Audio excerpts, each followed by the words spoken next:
is actually no less efficient than the other person because the brain does need a break. It 100%.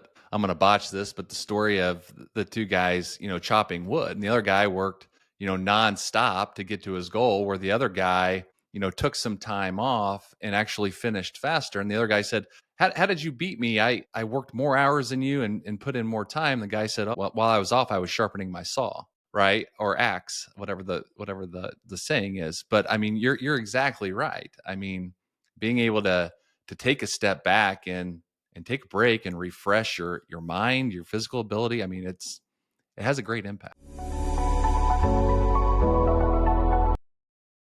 Hi there, you are listening to A Founder's Life, and I'm your host, Leo Gestetner. My guests and myself share our entrepreneurial journey and our methods for a balanced life. And I'm joined here today by Andy Rood. Andy, thanks for joining. Would you like to introduce yourself? Yeah, Leo, thanks a lot for having me. As you mentioned, my name is Andy Root. I am a co-founder of a company called Better Every Day. We spend a lot of time in the tax and accounting space. Kind of a crazy name for the tax and accounting space, but our goal is to help uh, owners and founders for accounting firms really find freedom and really break away from the traditional mindset of an accounting firm, right? And so really helping them think through, what it is that they want out of their business. But I'm located here in Bloomington, Indiana, small town, maybe an hour, 45 minutes. Now there's an interstate south of Indianapolis. Married, have two daughters, 6 and 9. So we're in the thick of it right now. Great ages. Although I think all ages are great. I They enjoyed are. most of them with the kids. And as they get older, I think they get more fun, especially as they become little adults and then adults, and you can have real adult conversations with them. But We're, it's we're all already ages are great. starting to. It's amazing how much they think that they know already.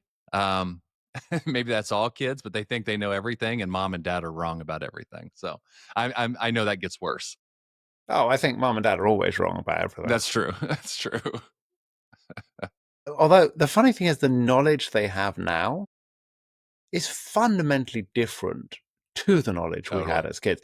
Doesn't mean it's all right, but the point is they do have access to much more knowledge than we would have had at their age.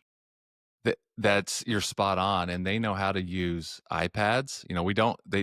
We don't have phones or anything like that. No cell phones, but they do get iPad time to time, and they know how to FaceTime us. They know how to call. They know how to text, and but just you're right that their knowledge and their access to knowledge is far greater than what I had. Yeah, I mean, my kids are a little older, 19 and 22. But like if I look at my 19-year-old son who's really into fitness, he lifts a lot and, health's important to him. And I have conversations with him about what he's doing. And in terms of, at the moment, he's on a cut, which meant nothing to me before. But, I look at this and I'm like, I just couldn't. At his age, not only did I not have the knowledge, there was no way for me to get the knowledge. I guess I could have gone to a library and read a really boring textbook, but the knowledge just wasn't really there.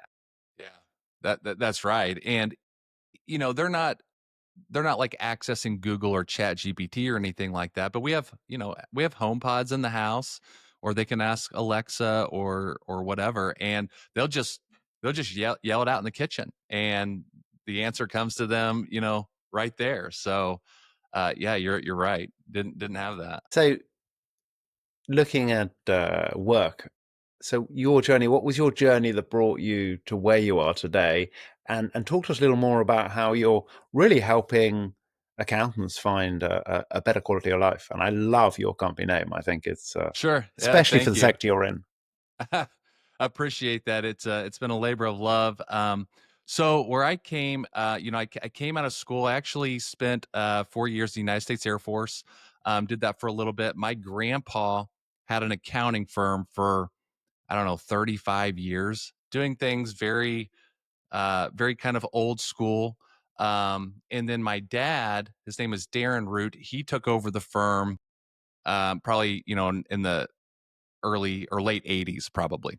And at that time and going through the 90s, technology was really becoming a big thing in the industry as it is in every industry now, but just how to leverage software, capacity planning, and efficiencies is still even to this day very very relevant and something that people are still trying to figure out. Where staffing in our industry overall is there's a huge shortage in it, and so as he ran the firm for, gosh, he probably ran it for another 35 years. Coming out of that was the ability to start to, and the opportunity to start to help other accounting firms across the country really think through their business model and their technologies and the way that they were running their business. And what ends up happening, especially in the tax and accounting space, is everybody comes into the profession as a technician. You come out of school with a skill set, and really, the overarching thing is that you're an entrepreneur of a business and you get stuck doing production, 60, 70, sometimes 80 hours a week, especially through tax season. So it's a very deadline driven, industry. And so he started a company called Rootworks probably in 2013, 2014 as a consulting company to help other accounting firms think through these types of challenges. And so as all business owners tend to be, you feel like you're kind of on an island by yourself. And this concept of community was really powerful and still is to this day. You see them everywhere, um, in all sorts of different types of industries. But the concept of community and really having a path to follow was really exciting to firms. And so we really work with firms that are small to mid-size. So when I say that, I'm talking, 5 to 35 in staff size, probably doing anywhere from, a million to 4 million in revenue. There's 120,000 accounting firms across the country that fit that demographic. So I'm not talking the big four, and I'm not even talking firms larger than 35. There's 120,000 of those types of firms. And there's technology all over the place now. So trying to guess and vet and figure out what the right pieces of technology and even business processes is really difficult for them to figure out. So we started Rootworks, or he started Rootworks in 2014. I came along and started working in the business, and so we went through that. We got acquired in 2020, right at the height of COVID, actually, and did that for a little bit, and then now we have started a new venture called Better Every Day, where we are continuing to help firms, think through at a high level what is it that they want out of their business, right? Working, as I mentioned earlier, 60, 70 hours a week um, is is draining, right? And so we really want to help firms build a business that supports their life, um, and not one that dictates it.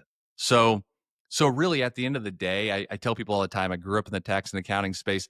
I as a kid, I never really cared how good my dad was at doing tax returns. I probably could have cared less.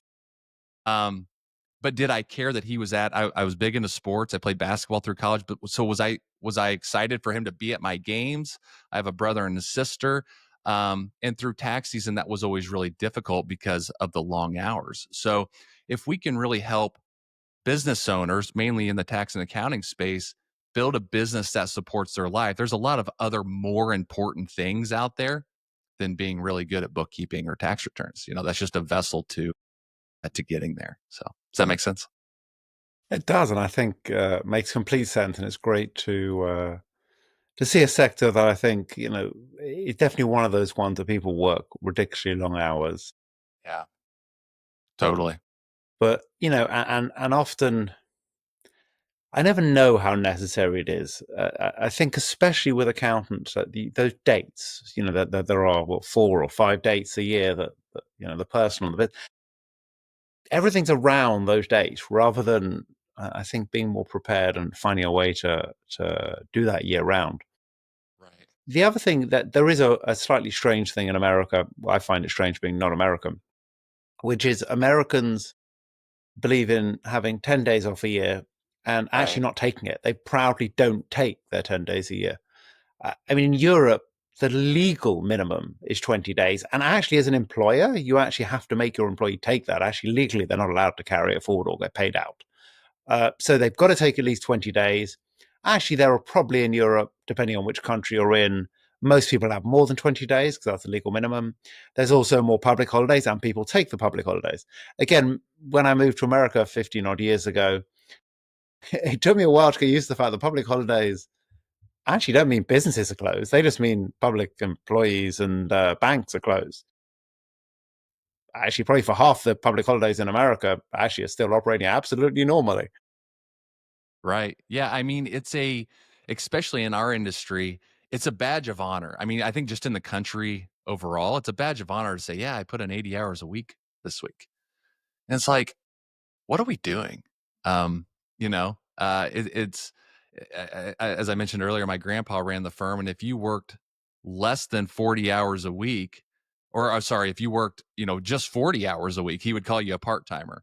Um, so it's just this badge of honor for whatever reason, and yeah, I don't know because Well, and I'm not convinced that if you looked at the average person working, let's call it 60 hours a week, and taking off, let's call it 10 days max a year, including public holidays, versus somebody who works 35 hours a week and takes off 25 days a year, I think you'll find the person working the lower hours and taking more time off is actually no less efficient than the other person because the brain does need a break. it 100%. What's the I'm gonna botch this, but the story of the two guys, chopping wood, and the other guy worked, nonstop to get to his goal, where the other guy, took some time off and actually finished faster. And the other guy said, "How did you beat me? I worked more hours than you and put in more time." The guy said, "Oh, well, while I was off, I was sharpening my saw." Right? Or axe, whatever the saying is. But I mean, you're exactly right. I mean, being able to take a step back and take a break and refresh your mind, your physical ability. I mean, it has a great impact. I love that the what you're doing is really impacting people's lives and allowing them to find the right balance in their lives and therefore what we'll talk about some of in this podcast, but Yeah, their family as well. totally. And so you mentioned you've got two kids. So what does family mean to you, and how does it look? Yeah. I think for the longest time, maybe I never admitted it, but man, it's fun to be a dad. I mean, it's a lot of fun, and I have two girls. So and we're done. So I'm living the girl dad life, and I think it's awesome. I mean, they're both into softball. They're both into princesses and Disney stuff right now. So um, it means everything, and the ability to be there for them, when they need me, right? And spending that time with them. And so, they will say, at times like, "Dad, you work a lot." And that's just kind of part of it.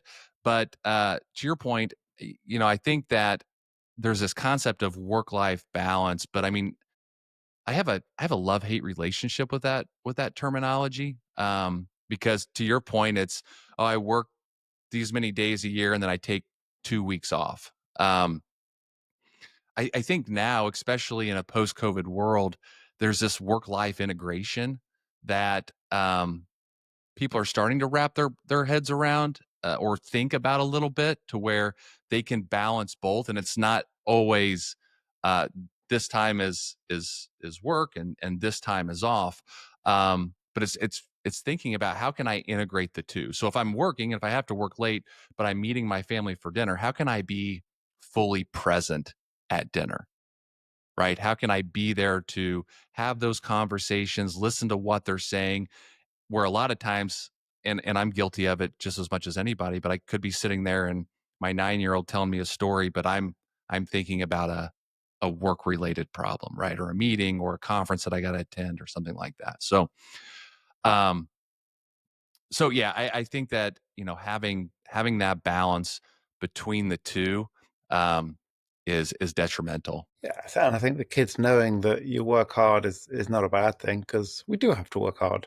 It's just them knowing that you're also going to be there for them when you're Right. there. It's being, Right. as you said, it's being present. It's Yeah. as much as possible. None of us are perfect. Yes, our mind may wander, but more often than not, it's being present and being there for them. Yeah, and not sorry to cut you off real quick, but and being there, in the middle of the day if I need to. They have events sometimes and it's like, all right, well, as long as you're prioritizing, the right things to prioritize, you can make. Yeah, it's true. And what's health mean to you? Whether that be mental health, physical health, nutrition, what's health? So, this is probably one of my bigger passions. Not that tax and accounting isn't. Everybody's probably like, "What, tax and accounting is a passion?"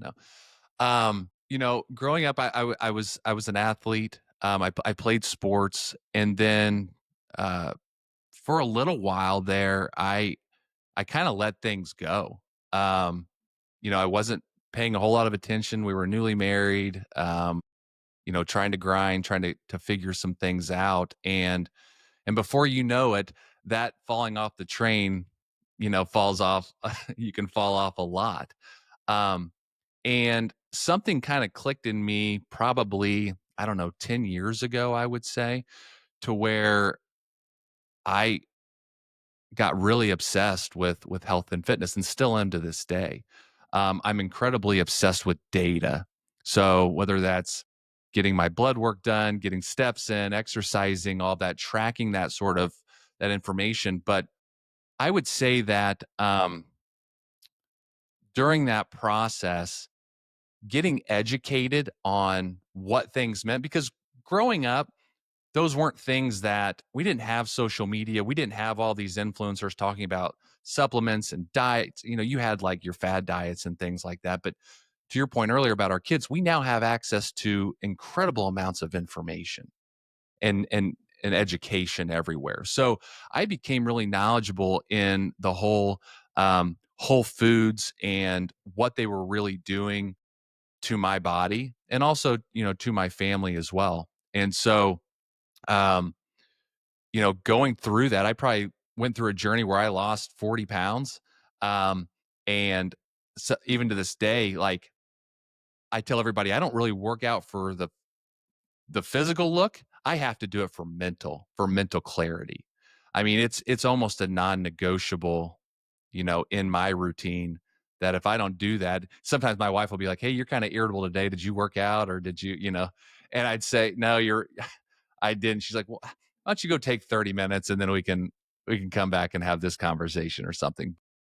Um, it's detrimental, and we say that to all of our clients as well, as being a business owner, having mental clarity and being able to operate and perform at your peak physical fitness as much as possible is game changing, I think. I think healthy body, healthy mind.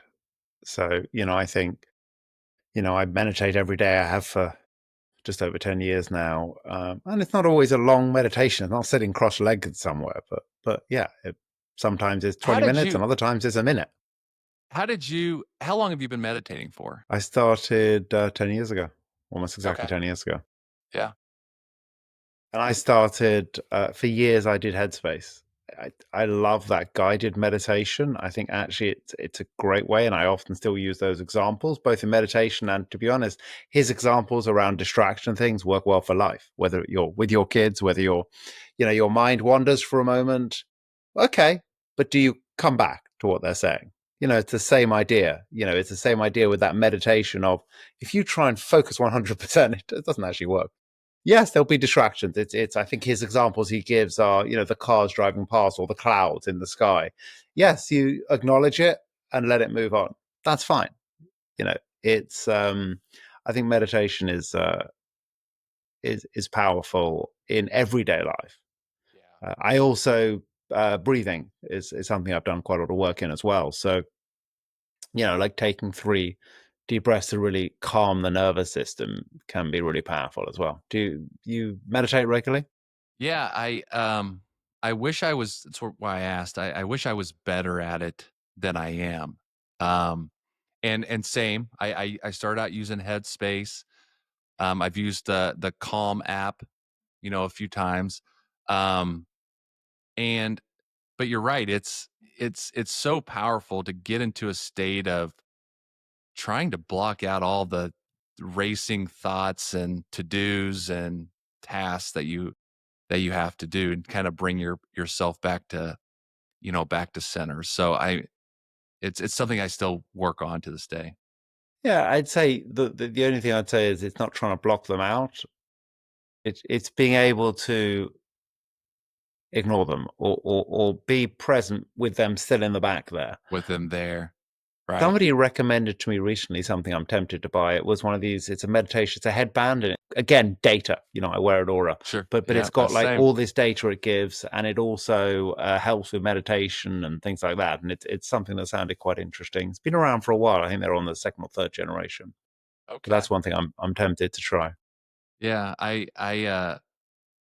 same. I have an Aura ring on, and it's that daily routine to wake up and take a look at what my sleep score was.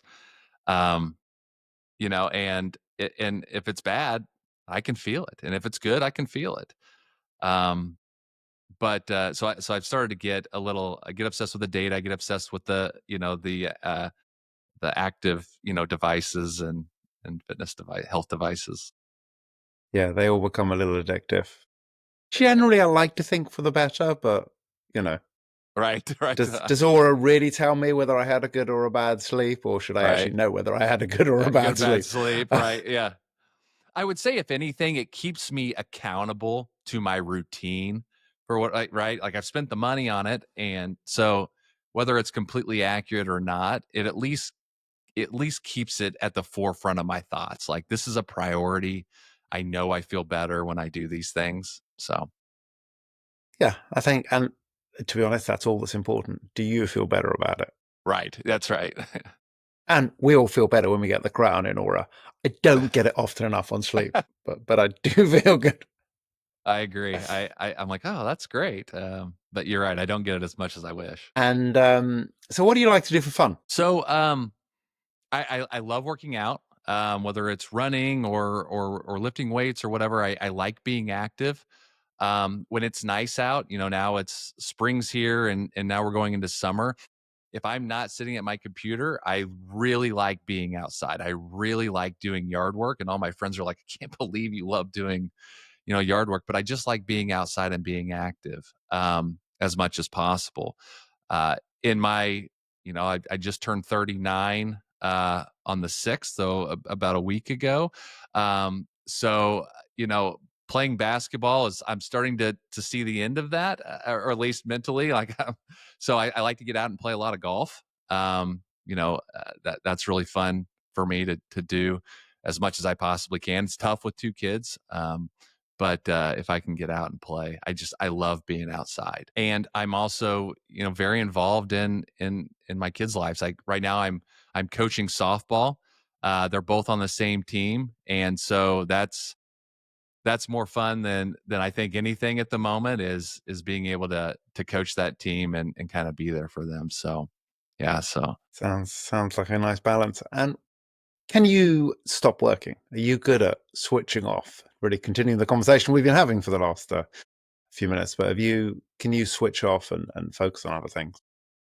Um, I'm getting better at it. I mean, it's difficult at times, just depending on the day or the week, or how busy things get. But I am getting better at it. I mean, I'm trying to kind of be able to separate the two, and like you said, it's not blocking those things out. It's acknowledging that those things are there, and that's okay for them to be there. But can I prioritize and can I focus on the thing that's currently in front of me and being present? I think that's one of the biggest things that I've worked on over the last 10 years is just being present in the moment, right? Because it's very easy, whether you're running a company or whether you're just an employee, it's very easy to be somewhere else. It's very easy for me to think about things that are supposed to happen down the road or things that had happened So I think that, whether you're running a business or whatever you're doing, just being present and acknowledging those things as much as possible. Nice. And I think one of my favorite questions is what has been a pivotal moment for you, whether it be your personal life, your business life, both, either. What's been really a pivotal moment for you? Wow. I would say probably having kids um, has been incredibly pivotal because before it was just me or it was just me and my wife, and looking back that was really easy, or at least it seems like it was much easier. But being a dad, being present for them as much as possible, and really focusing on the things that matter most. I mean, it's very easy to get lost in a lot of the noise, that's out there, whether it's social media or it's television or what have you. There's a lot of noise in our world right now. Um, and I think that, just being present and being there in the moment as much as possible is something that I've really taken to heart and really tried to change and take a look at the things, that growing up, you know, maybe, I we don't raise our kids the way that we were raised or anything like that. So trying to, continuing to do better and, with the knowledge and the education, that we have, um, I would say is a big one. And how does a balanced life look for you? You seem to, I mean, as we go through this, I think you seem to, I'd say, have a pretty good balance. But how does a balanced life look for you?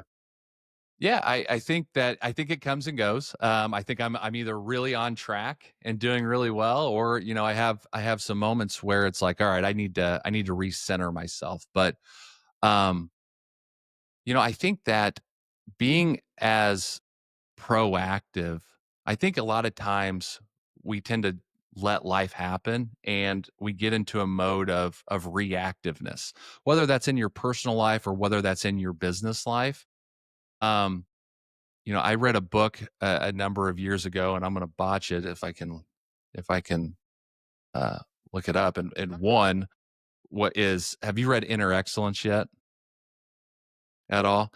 Um, Inner Excellence is an incredible book by Jim Murphy. And you know it- what he's really talking about is being intentional in all aspects of life, right? Whether that's with your business or whether that's with your personal life, is how can you be as intentional as possible? And I think that hovers over everything. So whether that's fitness and health, am I making the best choices? Because at the end of the day, when you wake up every day, you have a choice, right? You have a choice of whatever action you're going to make.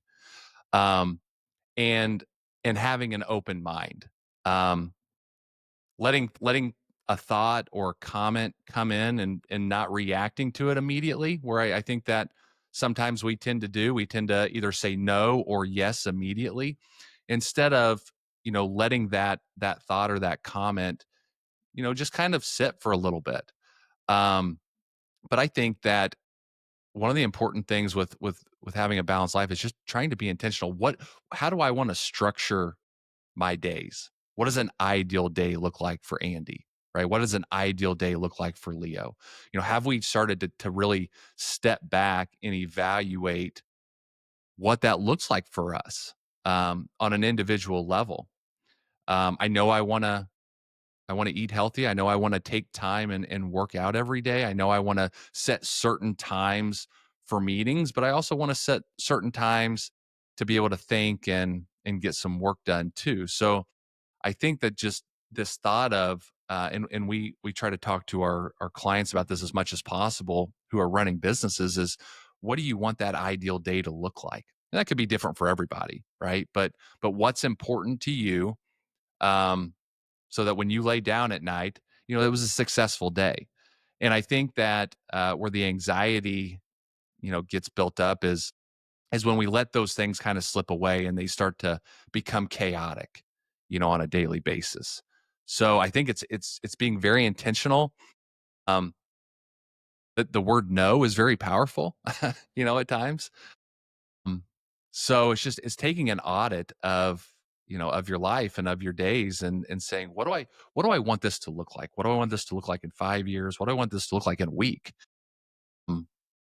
So I'm very guarded. I don't take it as something that of my time. I don't take it as something that's selfish. I just think that it's something that's very necessary. You obviously phrase that so well because you this really is your day job, telling other people how to Thank do you. it. Yeah, right.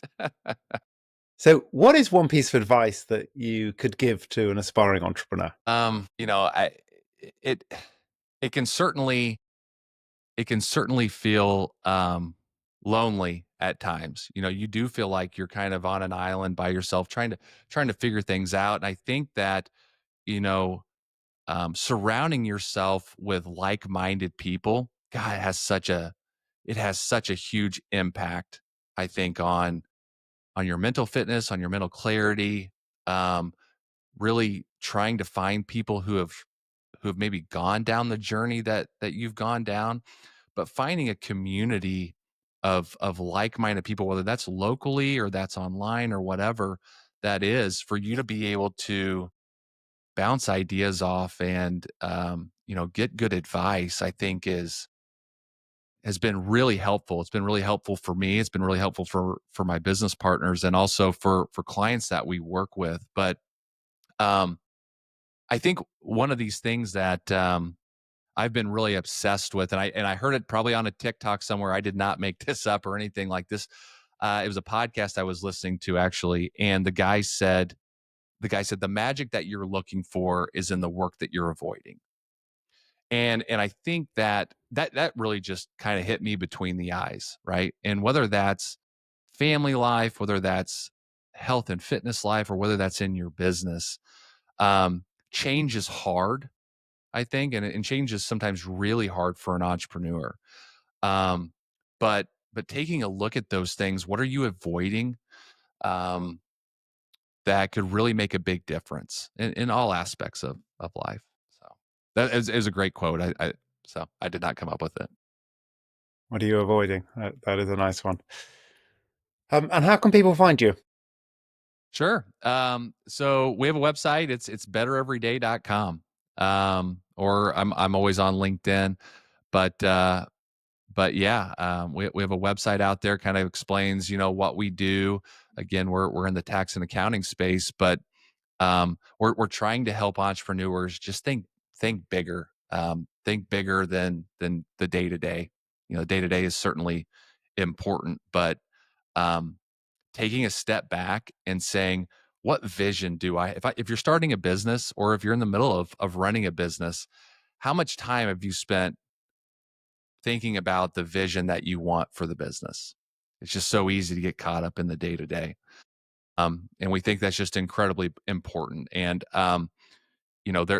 there's the book, The 7 Habits of Highly Effective People. I don't know if you're it's an old one, but it's amazing even to this day how impactful that is to start with the end in mind, right? I've started this business. What is my ultimate goal? What vision do I see for this going forward? I think it's incredibly important. Thank you. Andy, I really appreciated hearing a lot of your thoughts and sharing that with the audience today. Yeah, no, thank you so much for having me. This is a blast. And thank you for listening to today's episode. If you enjoyed the conversation, don't forget to subscribe to the channel, tell your friends, and leave a review. Thank you.